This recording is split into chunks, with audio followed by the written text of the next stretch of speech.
Ma'am Elvira Medina ng National Center for Commuter Safety and Protection. Nasa linya na natin. Magandang umaga, Ma'am Elvira. Dexter Ganibi po dito sa Usapang Tol with the Magandang umaga, Dexter. Yan, kumusta kayo, ma'am? Mabuti naman, salamat. Ayan, medyo malamig-lamig na po, ano? Kaya, yung ating health ay kailangang alagaan. Ma'am. Lalo na, nakabantay ako ngayon sa kanto ng Kamuning at saka Tomas Morato dito sa Quezon City. At nagmamatsyag ako sa takbo ng ating mga jeep. Marami dito kasi traditional jeep. Ayan.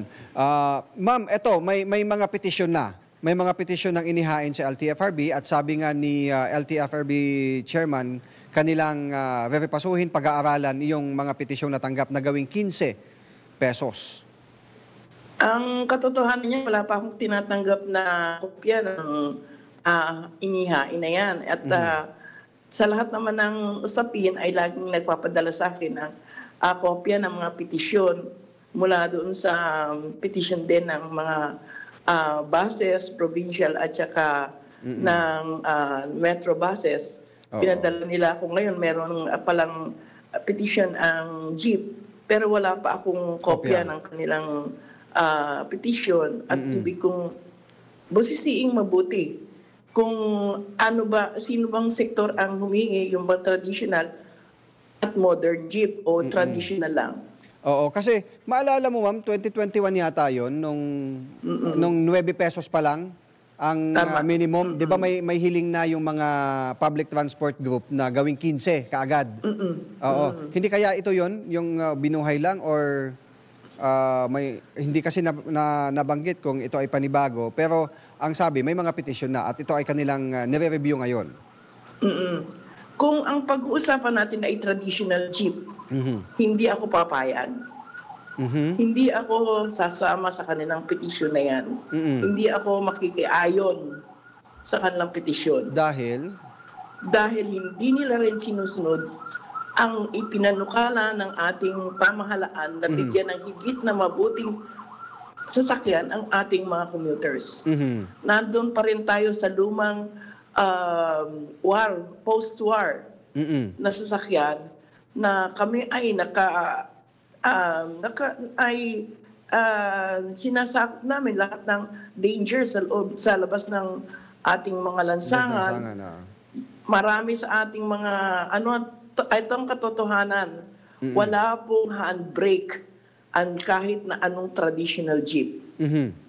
Napakadelikado po. Ang kanina pong estribo, yung inaakyatan, halos lumaglag na at lumusot.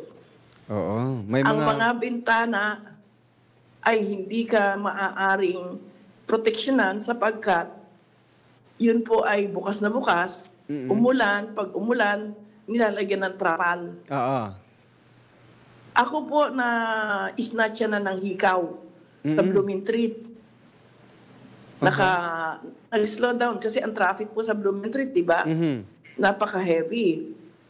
Nasnatchan po ako ng hikaw para mapakita doon sa mga ibang pasahero na ito'y maling pagkilos.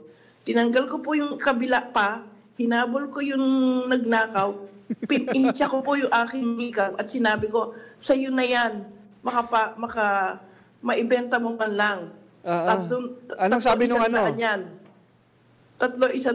Nagtawanan po yung nasa loob ng jeep na kasabay ko.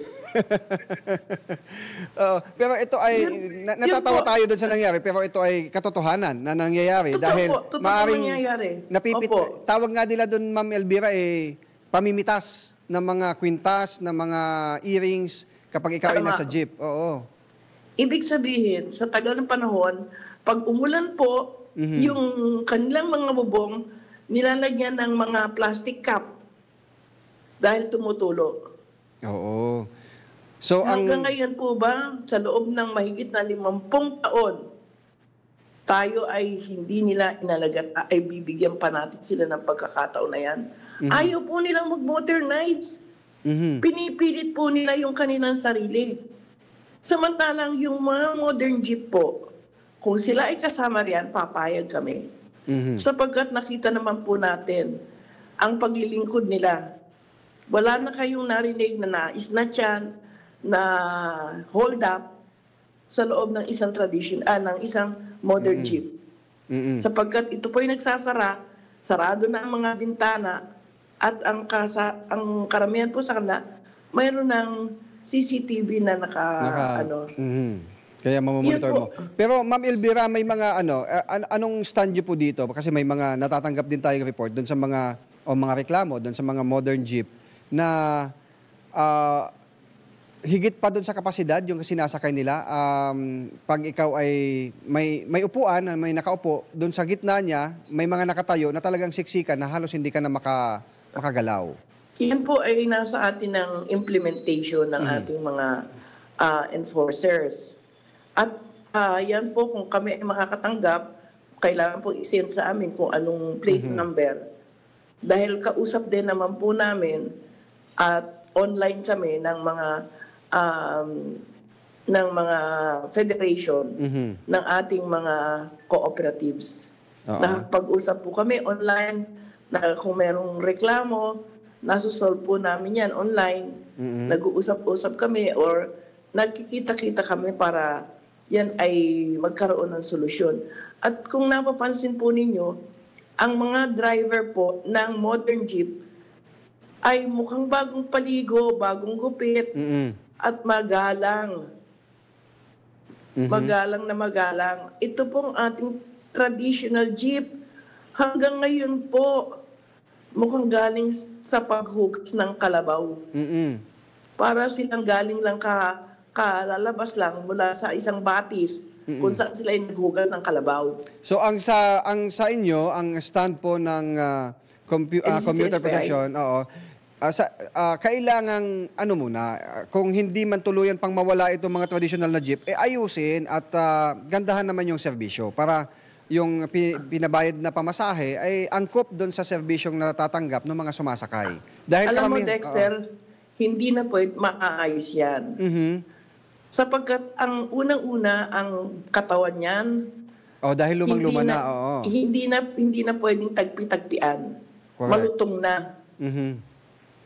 Ang karamihan ng kanilang mga chassis ay singluma pa ng namatay kong lolo. Minsan nakasakay ako ng jeep nga, Ma'am Elvira, yung traditional yung kanyang flooring medyo may butas na. Correct, tama po. Dahil nga do makapal yung makapal yung bakal, anong tawag nila doon, yung pang flooring na ginagamit. Na mga jeep. Pero may mga iba talaga na talagang sobrang luma na talagang may butas, may mga maliliit na nga butas sa sobrang nipis na yung kanilang floor. At saka meron na tayong regulasyon sa Euro. Diba? Kailangan na sila. Isa pa, alam mo, Dexter, nung ako ay assistant secretary, ako inaatasan. Ako kasi sumulat ng forensic protocol for road crash investigation. Na ngayon ay tinatanggap na ng ating judiciary sapagkat nung ako ay assistant secretary, nagkaroon ng malaking crash dyan sa Agoo. Ang nakita namin, yung ilalim ng sasakyan, kasi hindi lang kung ano ang direksyon at ganyan, binusisi namin yung sasakyan, yung jeep at saka yung bus. Kung ano nung na-involve sa pangyayari. Yung jeep, nakita namin, ito'y katotohanan sa maraming jeep. Ang nagdudugtong nung chassis, yung at saka nung kanyang body, instead na bolt, yung nagdudugtong doon sa pinaka-platform at saka ng katawan, instead na bolt ang nakalagay, binaluktot na bakal ng construction. Yung mga round bar. May mga ganyan nga, Ma'am Elvira, yung mga, alam mo, yung improvise talaga na, alam mo yun. Though, naging tatak na to, naging nga sa atin, naging parang picture dati ng Manila yung traditional na jeep. Siguro kung pampasahero siguro, baka yung mga tumatakbo ngayon, baka hindi na siya angkop para sa ating mga kalsada. Pero sa tingin niyo, Ma'am, kung magkakaroon man ng... Hindi yun, Dexter. Alam mo ba, nakita namin doon sa aming pagsusuri na ang karamihan ng mga jeep na tradition na yan, hindi nakarimate ang upuan dun sa body. Kaya pag nag-crash yan, tumatalsik ang mga ating commuters at nadidisgrasya. Oo. Kaya, So, hindi totoo yung sinabi nila na ayusin na lang natin, gano'n. Kapag ang isang tao ay 80 years old na, pwede mo pa bang palitan ng puso yan ng 50 years old? Oo, para mas ano sana. Pero sa tingin niyo ma'am, kung meron mang aumento or dagdag sa pamasahe para doon sa mga bagong jeep ngayon, yung mga makabagong jeep na sasakyan, napapanahon na ba? Sa tingin niyo yung pagtaas ng mga presyo ng gasolina, yung sa ating hindi ko masasabing panahon na sapagkat ang bawat piso po na iangat natin sa pasahe may katumbas na 3% na pagtaas sa ating tinatawag natin na inflation rate. So kaya kailangan po ipagdahan-dahanin yan. So anong nyo ma'am, anong magiging hakbang nyo kapag nagpatawag na ng public hearing itong LTFRB kaugnay dun sa mga petisyon sa kailangan po nating masusi na mabuti ang mga dahilan. Pero ang solusyon po niyan ay hindi sa pagtaas ng pasahe. Ang solusyon po niyan, kailangan may matitibay tayo na mambabatas na ibababa ang ating EVAT sa ating mga pampasahero sasakyan. Ma'am, kasama na po natin ngayon via Zoom si Senator Francis Tolentino. Senator Tol, magandang umaga. Magandang umaga. Ako'y nakikinig lang. At sinusubaybayan ko rin itong development. Good morning, Miss Medina. Good morning po, Senator, the dating chairman. Magkasama kami nagkakaharap kami sa MMDA dati eh. So, Senator, isa sa mga panukala ko para maging mas maayos ang kabuhayan at ang takbo ng ating mga public utility vehicles. Although kasi sa ibang bansa, ang nagpapatakbo niyan ay gobyerno. Kaya wala silang tax because government cannot tax itself.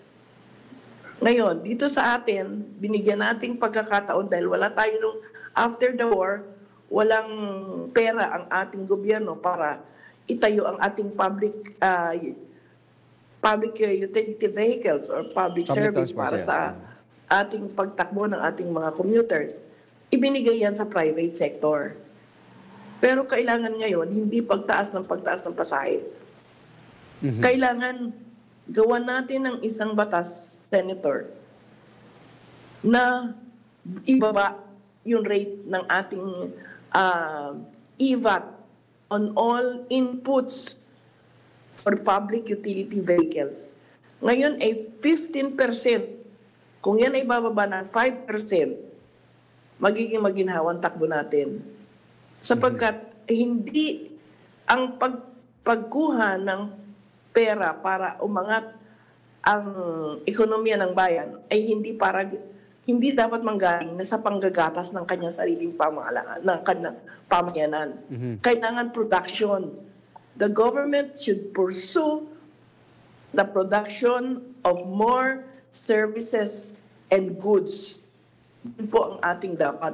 Nandyan, ating bayan po, napakaganda ng ating mga bukirin.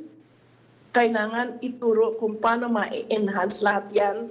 Meron tayong mga areas na orchard yards, kailangan ay post-harvest sa ating mga karagatan.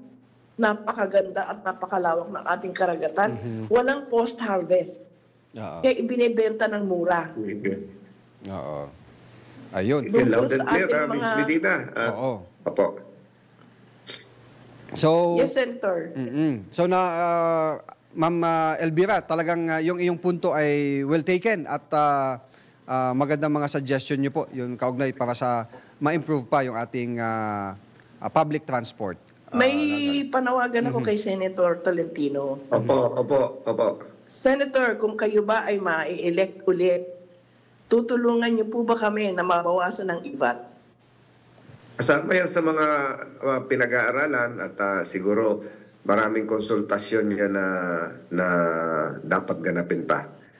Mahaba-haba na po yung usaping yan at ilang dekada na itong ibat natin eh. Dekada na po ito. But we Kaya nga agree po, with you that production dekada should na rin be kami pinahihirapan eh. Oo. So, loud and clear po yan at yan po ay tamang sinabi ni Dexter na yan po ay ating... Ito nga, may ballpen ako hawak dito eh. Saka papel. Salamat, Miss Elvira Medina. Salamat din po sa inyong pagtawag sa amin. Yan, good morning. Si Ma'am Elvira Medina po ang sa National Center for Commuter Safety and Protection.